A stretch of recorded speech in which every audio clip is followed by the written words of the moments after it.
আমাদের বাংলাদেশের একজন জনপ্রিয় বর্তমানে কন্টেন্ট ক্রিয়েটর কাপি হচ্ছে ওনাদেরকে নিয়ে কন্টেন্ট বানিয়েছিল।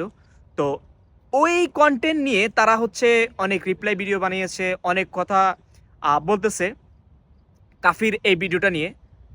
কাফি বলছিল যে আমরা বাংলাদেশে যারা আছি, আমরা পাহাড়ে থাকি আর যেখানে থাকি, আমাদের পরিচয় একটা, আমরা হচ্ছে বাঙালি।